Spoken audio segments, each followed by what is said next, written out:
മീനില്ലെങ്കിലും മീൻ കറീൻ്റെ രുചിയിൽ തയ്യാറാക്കുന്ന നല്ലൊരു കറീൻ്റെ റെസിപ്പിയാണ് ഇന്ന് നമ്മൾ ഷെയർ ചെയ്യുന്നത്. അതുപോലെ തന്നെ ഈ ഒരു കറി ഉണ്ടെങ്കിൽ നമുക്ക് ചോറിൻ്റെ കൂടെ കഴിക്കാൻ വേറൊന്നും വേണ്ട. അപ്പോൾ വളരെ രുചികരമായിട്ട് ഈ ഒരു റെസിപ്പി എങ്ങനെയാണ് തയ്യാറാക്കുന്നതെന്ന് നോക്കാം. അപ്പോൾ ചാനൽ ആദ്യമായിട്ട് കാണുന്നവരാണെങ്കിൽ വീഡിയോ ഇഷ്ടമാവുകയാണെങ്കിൽ ലൈക്ക് ചെയ്യാനും ഷെയർ ചെയ്യാനും അതുപോലെ സബ്സ്ക്രൈബ് ചെയ്ത് സപ്പോർട്ട് ചെയ്യാനും മറക്കരുത്. അപ്പോൾ നമ്മൾ ഈ ഒരു കറി തയ്യാറാക്കുന്നത് ഉണക്കച്ചെമ്മീൻ വെച്ചിട്ടാണ് കേട്ടോ. അപ്പോൾ ഞാനിത് ഇവിടെ ഏകദേശം 1/4 കപ്പോളം ഉണക്കച്ചെമ്മീൻ എടുത്തിട്ടുണ്ട്. ഇനി നമുക്കിതൊന്ന് ക്ലീൻ ചെയ്തെടുക്കണം. ഇതിൻ്റെ തലയും വാലും ഒക്കെ പൊട്ടിച്ച് കളയണം കേട്ടോ. നമ്മൾ അങ്ങനെ ചെയ്തിട്ടാണ് ഇത് കറി വെക്കാറ്. അപ്പോൾ പല ആൾക്കാരും ഇതോടെ തന്നെ എടുത്തിട്ട് യൂസ് ചെയ്യുന്ന കാണാറുണ്ട്. പക്ഷേങ്കിൽ ഇത് കറിയിലൊക്കെ കിടക്കുമ്പോൾ നമുക്ക് വായിലൊക്കെ കൊള്ളാനുള്ള ചാൻസ് ഉണ്ട്. അതുകൊണ്ട് ഇങ്ങനെ ക്ലീൻ ചെയ്തിട്ടാണ് നമ്മൾ കുക്ക് ചെയ്യാറ്. അപ്പോൾ അത് ക്ലീൻ ചെയ്യുമ്പോൾ ഇത്രയേ ഉണ്ടാവുള്ളൂ കേട്ടോ. പിന്നെ നമ്മളത് നല്ലപോലെ കഴുകിയെടുക്കുകയും വേണം. എന്നിട്ട് ഇത് ഒരു പാത്രത്തിലേക്ക് മാറ്റി കൊടുത്തിട്ടുണ്ട്. ഒരു 4-5 പ്രാവശ്യം കഴുകിയെടുക്കുക. അപ്പോൾ അതിൽ തന്നെ നമുക്ക് കുറേ അടിയിൽ മണ്ണൊക്കെ കാണാൻ സാധിക്കും. അപ്പോൾ അതുകൊണ്ട് തന്നെ നല്ലപോലെ ഒന്ന് കഴുകി ക്ലീൻ ചെയ്തെടുക്കണം. അതുപോലെ തന്നെ ഇതിലേക്ക് ആവശ്യമായിട്ടുള്ള പുളി ഒന്ന് കുതിർത്ത് വെക്കണം. പിന്നെ ഒരു ചെറിയ തക്കാളിയും 2-3 പച്ചമുളകും ഒരു 2 വെളുത്തുള്ളി അല്ലി എടുത്തിട്ടുണ്ട്.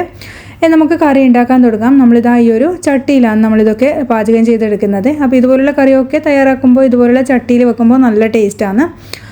ഇനി നമുക്ക് ഇതൊരു ചട്ടി അടുപ്പത്ത് വെച്ചിട്ട് അതിലേക്ക് ഒരു 2 ടേബിൾ സ്പൂൺ വെളിച്ചെണ്ണ ഒഴിച്ചു കൊടുക്കാം. വെളിച്ചെണ്ണ ചൂടാകുമ്പോൾ അതിലേക്ക് കുറച്ച് കടുക് ഇട്ട് കൊടുക്കുന്നുണ്ട്.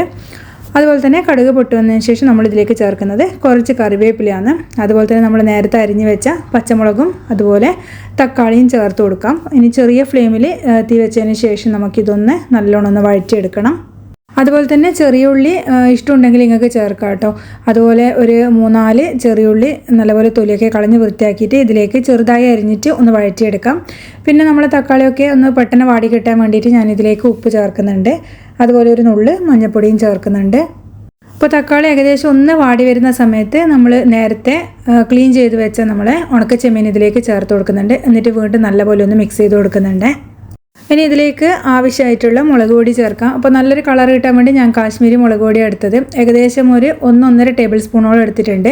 അപ്പോൾ ഇതൊരു മുളകിട്ട കറിയാണ്. ഉണക്കച്ചെമ്മീൻ വെച്ചിട്ടുള്ള മുളകിട്ട കറിയാകുമ്പോൾ കുറച്ചധികം തന്നെ എരിവ് നമുക്ക് വേണം. നല്ലപോലെ ഒന്ന് അതിൻ്റെ പച്ചമണം മാറിയതിന് ശേഷം നമുക്കിത് ചെറിയ ഫ്ലെയിമിലിട്ടിട്ട് മൂടി വെച്ചൊന്ന് കുക്ക് ചെയ്യാം. അപ്പോൾ ഏകദേശം ഒരു 1-2 മിനിറ്റ് കൊണ്ട് തന്നെ ഇതൊന്ന് ആ ഒരു പച്ചമണമൊക്കെ മാറി വന്നിട്ടുണ്ടാകും. മൂടി തുറന്നിട്ട് നമുക്ക് മിക്സ് ചെയ്തിട്ട് അതിലേക്ക് കുറച്ച് വെള്ളം കൂടിയും ചേർത്ത് കൊടുക്കാം. ഇനി നമുക്ക് ഈ ഒരു ഉണക്കച്ചെമ്മീൻ ഒന്ന് നല്ലപോലെ ഒന്ന് വേവിച്ചെടുക്കണം. അതുപോലെ ഉണക്കച്ചെമ്മീൻ ലാസ്റ്റ് നമ്മൾ വെളിച്ചെണ്ണയിൽ വറുത്തിട്ടിട്ട് ചേർക്കുന്ന കാണാറുണ്ട്. ഉള്ളിയൊക്കെ തക്കാളിയൊക്കെ വാട്ടിയിട്ട് അതിലേക്ക് അങ്ങനെ ചെയ്യുന്ന കാണാറുണ്ട്. അപ്പോൾ അതും നല്ല ടേസ്റ്റ് തന്നെ കേട്ടോ. ഇതുപോലെ വേവിച്ച് കഴിഞ്ഞാലും നല്ല ടേസ്റ്റാണ്. അപ്പോൾ എങ്ങനെയാണെന്ന് വെച്ചാൽ നിങ്ങൾക്ക് ഇഷ്ടം പോലെ ചെയ്തെടുക്കാം. ഈ ഒരു സമയത്ത് നമ്മളിതിലേക്ക് ആവശ്യത്തിനുള്ള പുളിയും ചേർത്ത് കൊടുക്കുന്നുണ്ട്. പുളി ഒരുപാട് കൂടി പോകേണ്ട, നമ്മൾ തക്കാളിയും ചേർത്ത് തന്നെയാണ്. അപ്പോൾ പുളിയും കൂടിയും ചേർത്തിട്ട് നമുക്ക് നല്ലപോലെ മിക്സ് ചെയ്ത് കൊടുക്കാം. അതുപോലെ ഇതിൽ കുറച്ച് വെള്ളത്തിൻ്റെ കുറവുണ്ട്. അപ്പോൾ ഞാൻ കുറച്ച് ചൂടുവെള്ളം കേട്ടോ ഒഴിച്ചു കൊടുക്കുന്നത്. ഇനി ഈ ഒരു സമയം നോക്കിയിട്ട് ഉപ്പോ എരിവോ വേണമെങ്കിൽ നോക്കിയിട്ട് ചേർത്ത് കൊടുക്കാം.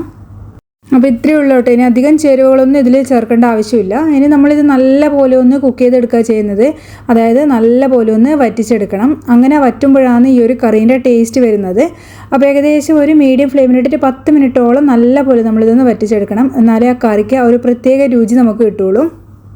അതുപോലെ തന്നെ ലാസ്റ്റ് നമുക്ക് ആ ഒരു വെളുത്തുള്ളി ചതച്ചതും കൂടിയും ചേർത്ത് കൊടുക്കാം. അപ്പോൾ ഒരു പ്രത്യേക രുചിയാണ്. പ്രത്യേകിച്ചിട്ട് നമ്മുടെ ആ ഒരു കണ്ണൂർ ഭാഗങ്ങളിലുള്ള മീൻ കറികൾക്കൊക്കെ നമ്മൾ വെളുത്തുള്ളി ഇതുപോലെ ചതച്ച് ചേർക്കാറുണ്ട്. അപ്പോൾ തീർച്ചയായിട്ടും ഇതുപോലെ ഒന്ന് ചെയ്ത് നോക്ക്.